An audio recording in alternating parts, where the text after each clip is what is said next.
Welcome to yet another tutorial. This is a double tutorial actually. It's one for the bag of tricks explaining the use of the new map editor, and it's also for a new program I made, Roborally. If you have never heard of it, seek it out. There's lots to be found on the interweb. So I'm not going to explain the rules, but I am going to explain how it works.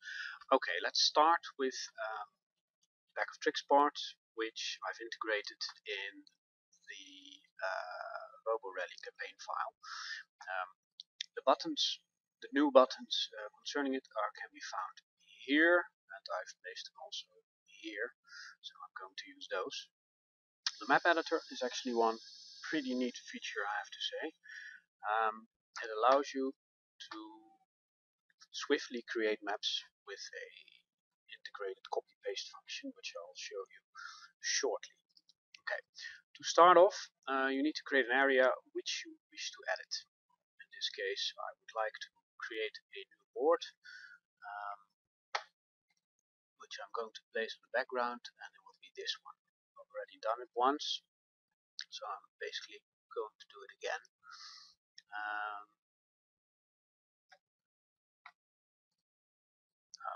Wrong board. I meant this one. Okay, so for Roborally, to make use of new boards, you first need to create tell Maptool what the board is about. Currently this is just a picture and Maptool cannot say what it is, so every item needs to be duplicated in such a way that Maptool can interpret it. To do that, we're going to make use of the bag of tricks new map editor. To start it, you hit the map editor button, you get an a short manual explaining it, and I will go shortly through it. First we go to the token layer, back to the token layer. And on the token layer you need to outline the map. You can use any token you wish. I'm going to use this one. Simply copy pasting these two tokens and selecting them, and this will be the outline. Now I press the create edit field, and I get the following. I get a sort of an overlay. These are tokens which works target-based selection, so if I select them something happens. Now I'm going to recreate this board. First I need the raw materials, which are over here. I'm going to drag them into the gray area here. And well, let's start out with the checkpoints, these and these. Well, as you can see, the only thing I need to do is select a token. It automatically becomes my copy-paste token, and as soon as I click on the map, it will be pasted there. You can see a small dot here. That's actually a state I'm giving all the items. I do this so the map editor can use the move to hidden, move to token functions, which I'll explain shortly. So now I'm going to fill in the different map elements. Let's see. I think I have here the most common ones, the easy ones. Next, well, these I can now move. If I'm finished, I can move them to the hidden layer, so they're actually behind the screen. Because if I move them back, if I click these, I cannot paste another. If I click these, I can. But if I click here, I can't. So you can delete them also. And by moving them to the hidden layer, the target base becomes available again. You can move them back as I just showed you. Okay, let's continue with filling in the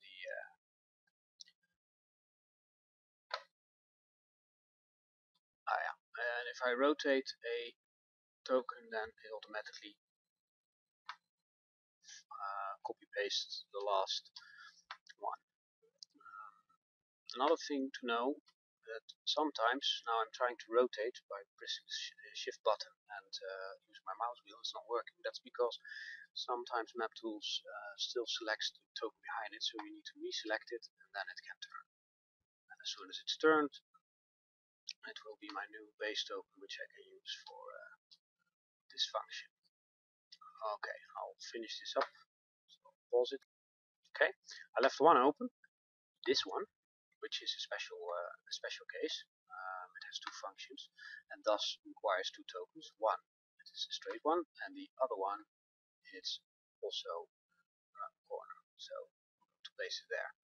That's the conveyor belts. So we're going to move these to the hidden as well.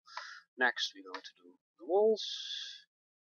Again, I will pause this part and resume again, so you can see a little bit of what I'm doing. For example, picking this wall, so I can easily copy paste. Picking this wall, I can't put it here, but I can put it here. Turn it back and put it over there. The same for see this one below this one, and I think I have all the walls now. Might have forgotten one or two, but it's no matter. So the walls have been done. So let's move everything to the token layer to see what I've missed. Well, the last part I have to do are the pushing elements. So move those to hidden. Well, pushing elements, they actually work with rounds. Now, unfortunately, I made the resolution a bit bad, so you can't really see it, but it activates round 2 and 4. So when I place it, I'll double click is probably easy. I can set the states for rounds 2 and 4. Okay, and now you can see that rounds 2 and 4 are there. There's another one over here, and the others are 1, 3, and 5, activated in rounds 1, 3, and 5. So again, double click 1, 3, and 5, and again, if I select it, I can easily put them over here. Okay, so let's see, I've got everything covered. The token, well, that looks pretty okay. Which means I'm finished. I can quit the editor now.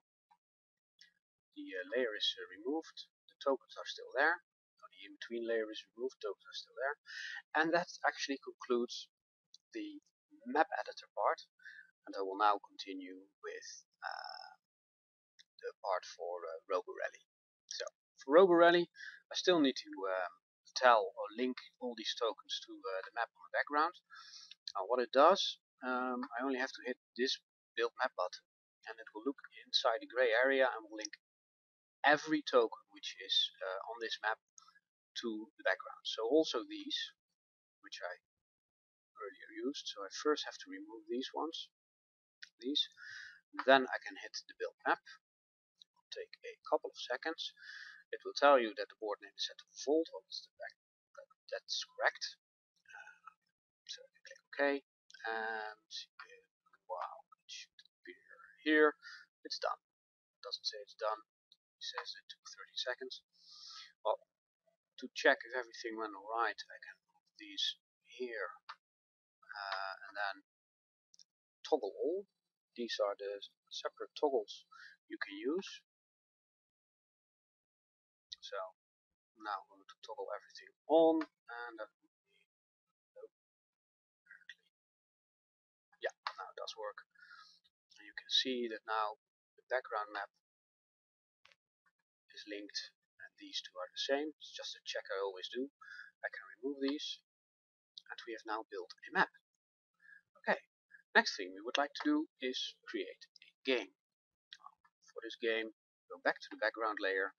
We can put the maps basically anywhere within the gray field. We can rotate them as we want, but let's create a small map. Let's use the exchange. Rotate it one part. Let's connect it like that, and let's put another board like this one over here.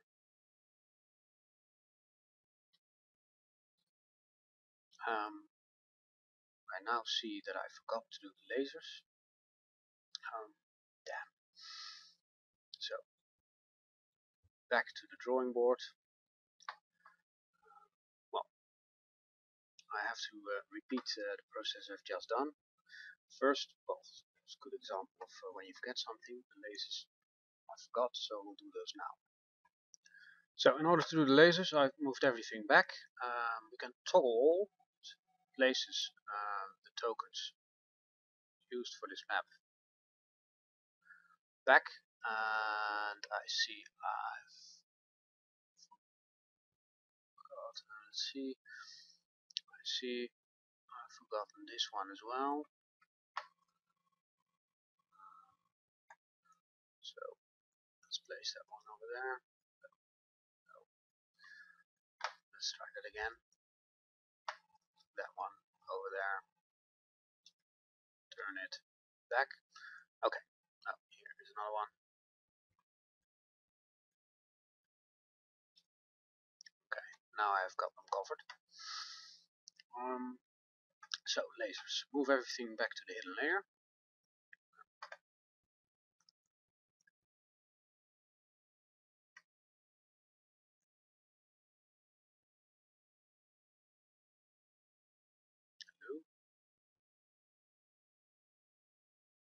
That means toggle, sorry.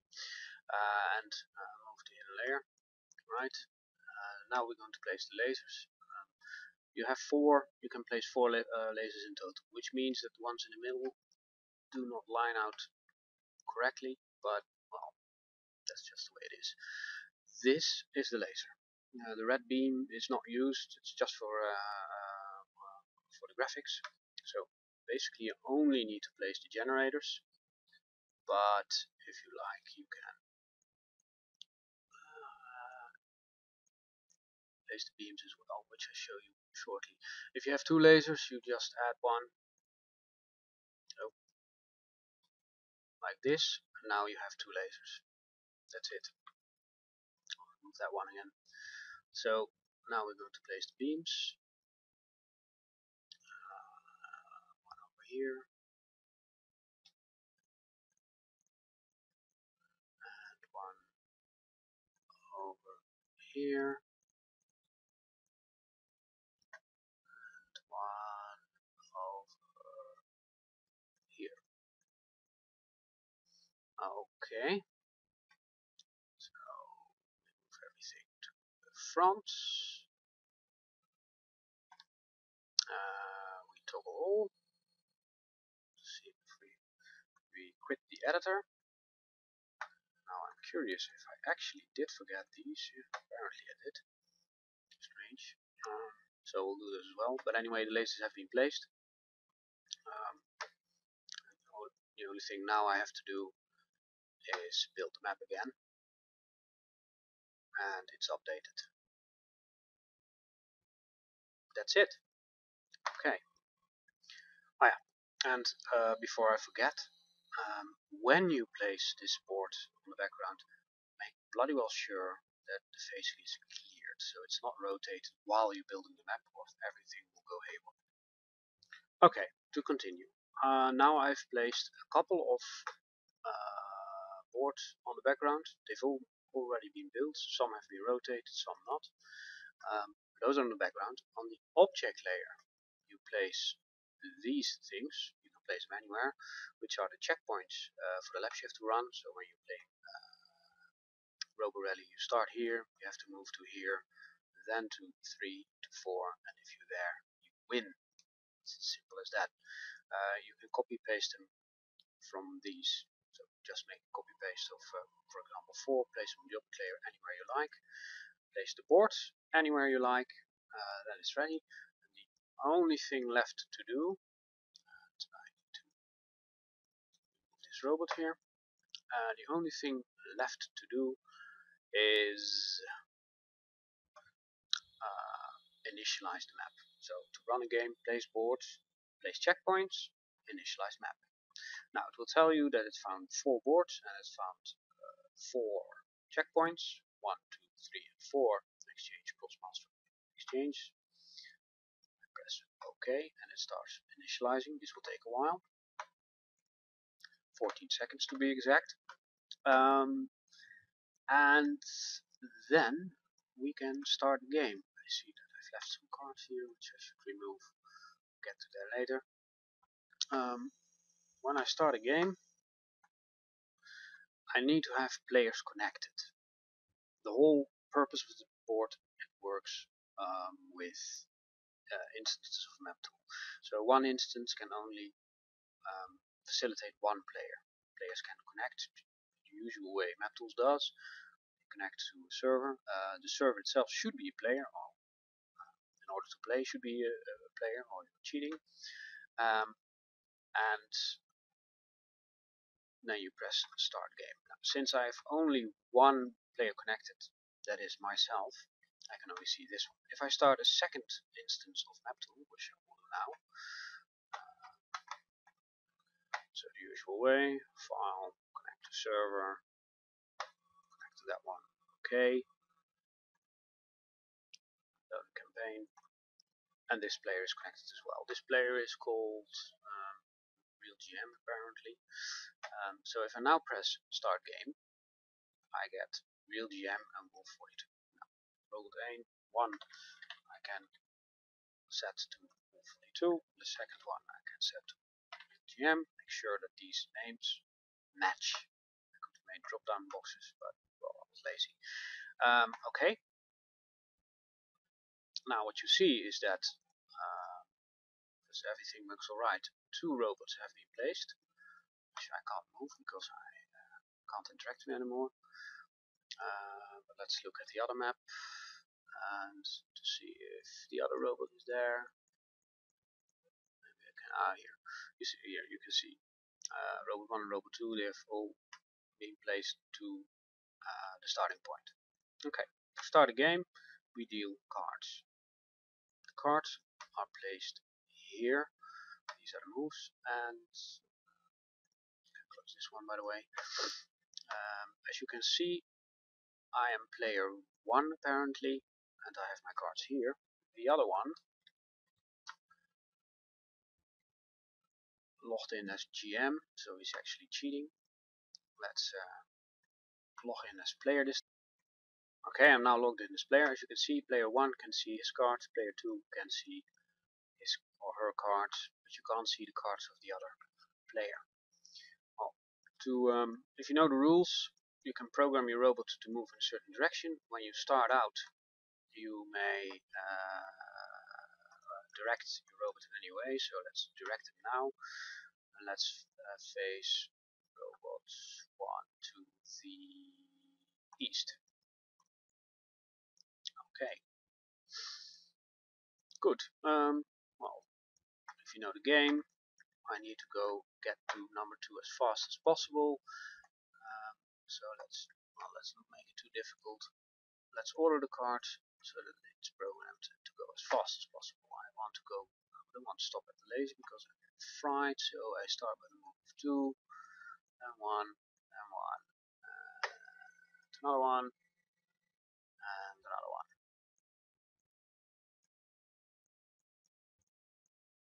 Okay, player 2 has to do the same thing.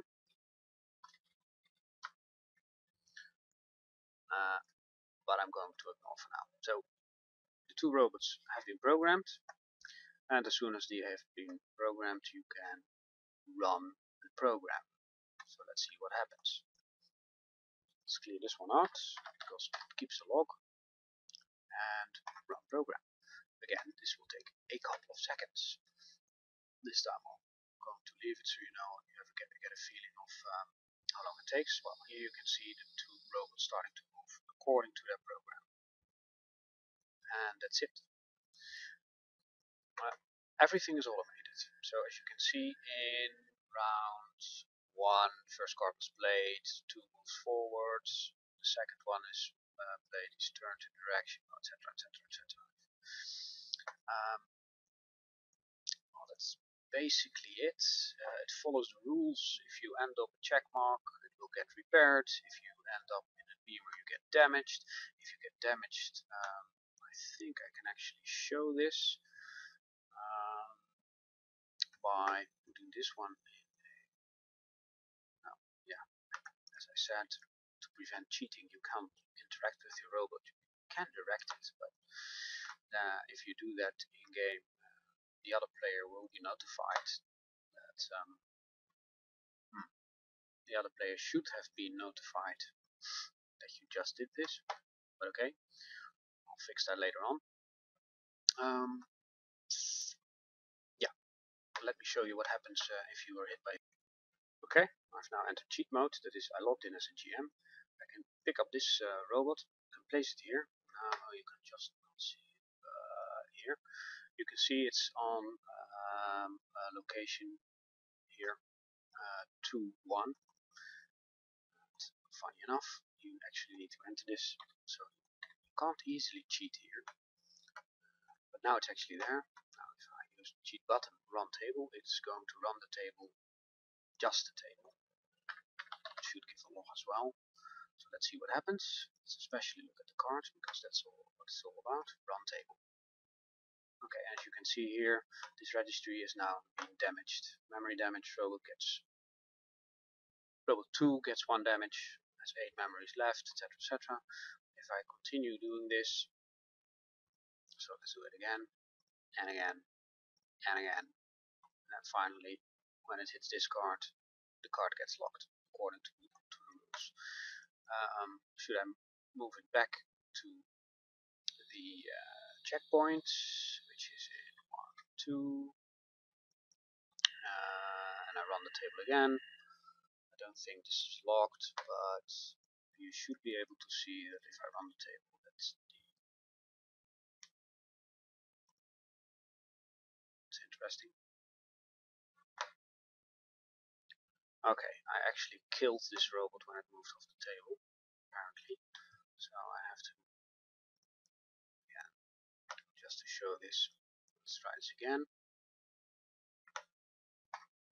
Okay, checked it, and that's what you get when you are running a tutorial. I have not fully tested it, it was a small box still. So it's on the checkpoint. It has the right coordinates. Now if I run the table, you need to see the cards as well. So this is better. You need to see the cards as well. Where is he? Run table.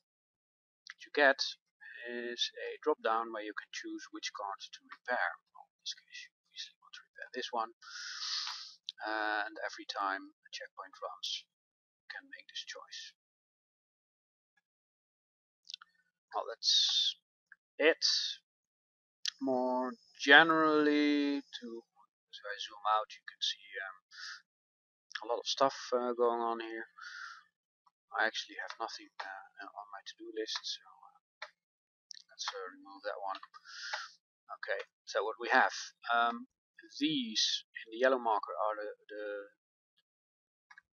tools which have been currently programmed. These are other board elements for later versions, which I will implement slowly on. These are the cards in use. The library tokens with all the coordinates. These are boards, they have all been built, so you can use them. Well, as you can see, you can play up to 8 connected players. I'm not sure how fast that will be, but it's possible. Up to 8 checkpoints, and up to, well, obviously if you have 8 players, you will have 8 bots. If you want to change your bot, that's fairly easy. Just change this image. You can drag any image from Windows. Let's see if I can do this really quickly. Apparently I can't. Short moments. Well, for example, here I want to change it. Voila. What is important, however, is that where's my mouse? What is important, however, is that the this is robot number 3. So, what is important is that everything points to the east that way. It's also called, if you read the log, you will see that sometimes bots have changed directions into direction 0, 1, 2, 3, or 4. This is direction 0, direction 1, direction 2, and direction 3. So direction 4. That's mainly programmatically, but it's good to know.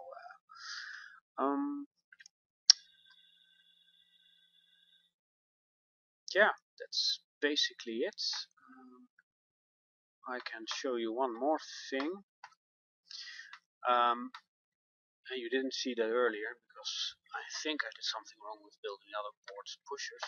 Anyway, basically any token can have the states I've explained earlier when placing pushers. Now if I toggle them, the pushers will be placed with their corresponding go to token ladder with their corresponding states. In this case 2 and 4, which means that they will be activated in turn 2 and 4. This has a couple of advantages. One, you can change them. Two, if you can't read it, like in this case, well, you can barely read them. You can just toggle them on or off to see in which rounds they are actually active. You can also apply this to, for example, conveyors. So you can give conveyors